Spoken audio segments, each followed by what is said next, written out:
Hello and thank you for joining us on Thursday's edition of Journalist Hangout. I am Esther Mokwariola. Today on the program, Akeredolu replies El-Rufai as says anti-open grazing law has come to stay, as Governor Masari laments that bandits outnumber security personnel. Professor Patatomi raises the alarm, says Nigeria risks falling into another debt profile with unrestrained borrowing. And later on the show, Governor Zulum suspends Rector of Ramat Polytechnic over poor management. I will be hanging out with Babajide Kolade Otitoju and Lekon Shote. Journalist Hangout starts now.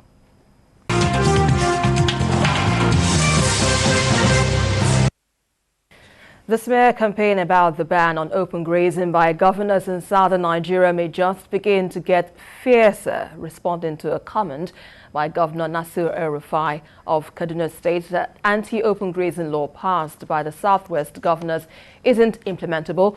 The Ondo State helmsman Oluwarotimi Akeredolu insists that the legislation has come to stay. Well, speaking through the State Commissioner for Information and Orientation, Donald Ojogo, Governor Akeredolu said such statement encourages anarchy. Meanwhile, Katsina State Governor Aminu Masari says bandits in the northwest outnumber security personnel in the zone. And Governor Masari also accused the military and the police of not giving the vigilante groups the necessary support. But first, let's take you to Osun State, where herdsmen have promised by the anti-open grazing law enacted by the state government.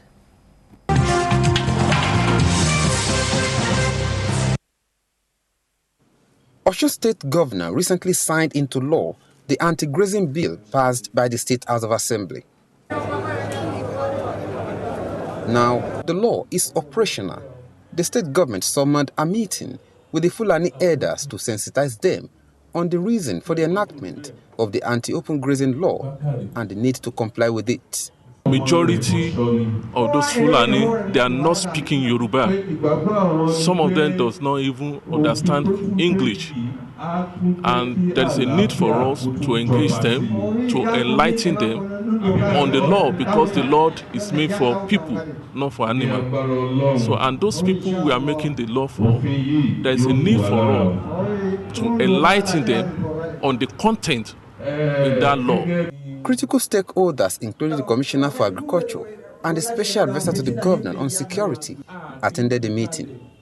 If anybody runs foul of the law will take its course. And we have explained to ourselves, in as much as herders, farmers have been working together without any problem, we will still advise that they continue to work together. Laws are supposed to be obeyed. And the reason why we are closing these laws is because of the conflict between the herders and the farmers, and how to put a stop to it. We are not trying to create another crisis.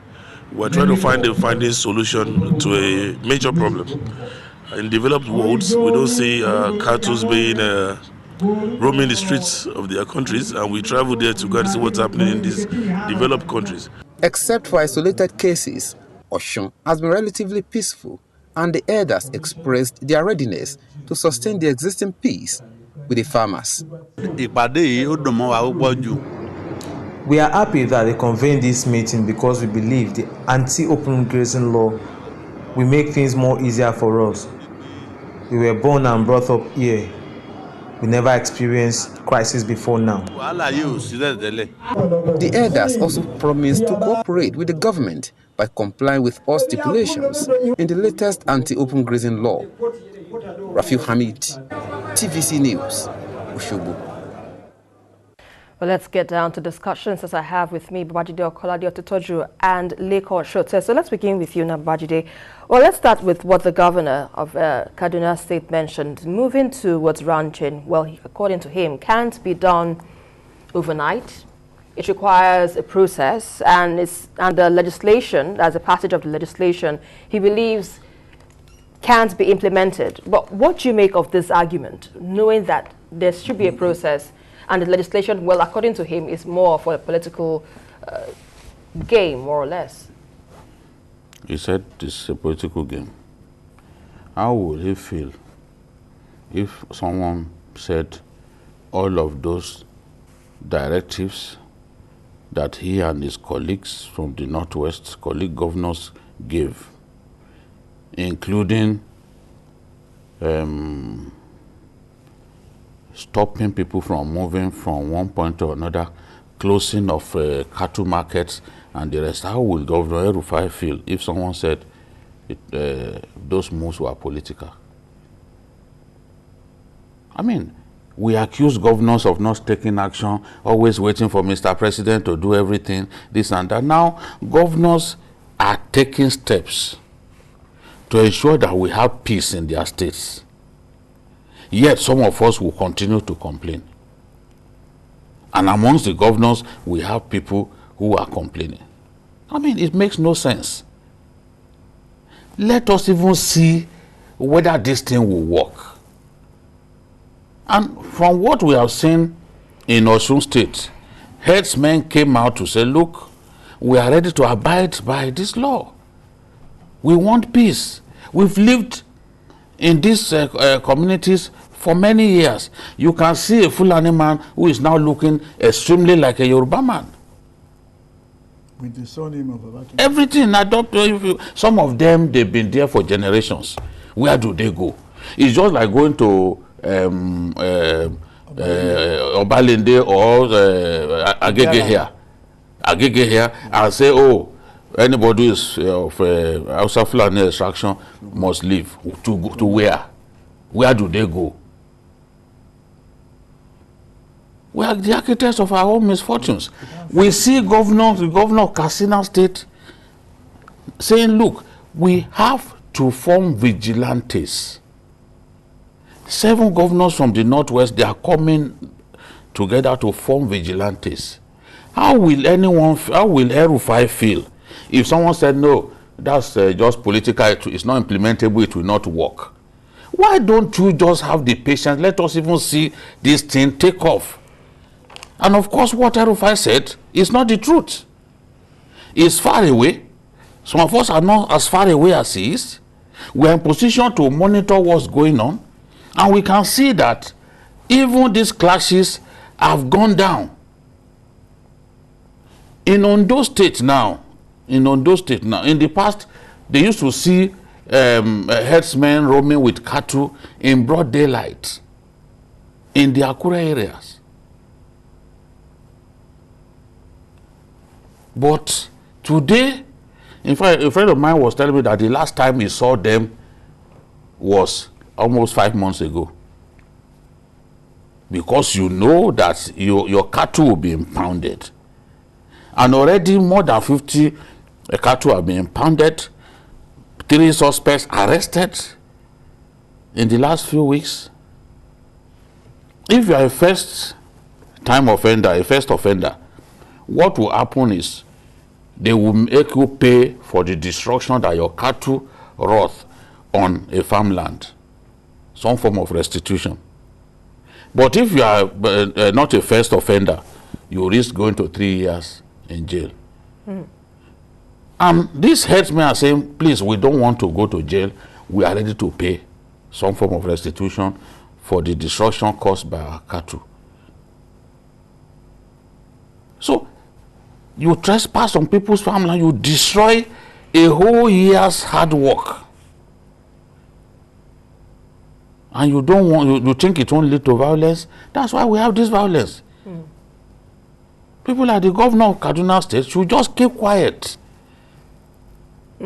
When we have problems, we will find a way to solve those problems. We won't just sit by, fold our arms. We were accusing them. They abuse them. They say, oh, they only take security votes. Now they are coming up with legislation to secure their states. And so people are saying, no, it will not work. No, it will not work. Something that is already working. In Ondo State now, if you see cattle roaming around, it's probably in the Akoko area. And it's no longer even rampant. People who are in Ondo State can testify to what I'm saying. So a man so far away in Kaduna is not in position to know whether a law Is working on can work in a part. You are too far away. You are coming up with laws in your state. Nobody is saying that your laws are not implementable. But you can say that about another person. I mean, it's wrong. Lekon, saying that all of this is to quell the level of insecurity, in the country, what is the guarantee now that this legislation perhaps might be the uhuru or the answer we'll all be looking for, that it will finally end the farmer herders clashes in the country today? Well, I have a little problem. You will see that in the Northwest, even the Northeast, they started talking about vigilantes. And it shocks me that a region in Nigeria will be talking seriously about vigilantes, which is just another way of having regional police or state police, if you like. And another group decides to have Amotekun. Even the Minister of Justice is saying it is illegal, and is fighting so hard against it, and is making it look as if. And we are talking about security of the people of Nigeria, regardless of your religion, regardless of your region, regardless of your state of origin, regardless of because in any case, the first job of any government is security. So, if we are not going to agree that these are the things that we need to do, it becomes a problem, especially if you recall that I think it was credited to Governor Zulum that he said that, well, Nigerian Governors Forum has decided not to discuss open grazing in the meantime. Why? Why not discuss it? Why not discuss it and confront the bogeyman and solve the problem of security in this country once and for all? Why would we be playing ostrich, with serious life and death issues? But to, probably back up the argument of Babajide on the issue of him arguing that it won't work. I just, look at it as some kind of bargaining chip for him. I think I've heard him say that if the federal government gives him 140 billion naira or something, then he will set up ranches. Maybe he's just trying to fly a kite and make it look as if there's a controversy, and then if you just pay me, and then I will shut up or something like that. No. That's the way I look at it. I regret to say that on this issue, I don't take him very seriously at all. On this issue, I don't know about other things. Somebody I have a lot of respect for, but on this issue, I am even shocked. You have a very high level of insecurity in your state. I think Kaduna State is the capital of insecurity right now, apart from the idea of Boko Haram and ISWAP in the Northeast. Outside of terrorism, that state is the capital of insecurity right now, with all the military installations in Kaduna State. And then somebody else is trying to curb this thing, and then you flay it, you discuss it as if you dismiss it. You dismiss it. That's not fair. It's not fair to your colleagues. It is not fair to your colleagues for you to badmouth what they are doing. Does it mean that he doesn't want peace in this country, in this part of the country? True. Does it mean he just wants farmers and herders clashes to continue? And in any case, what are we talking about? The technology available now does not support the idea of open grazing. At all. So why don't you take advantage of these things? And he says he has 14 grazing reserves that he's prepared to turn them into ranches. Yes. So what is? They talking from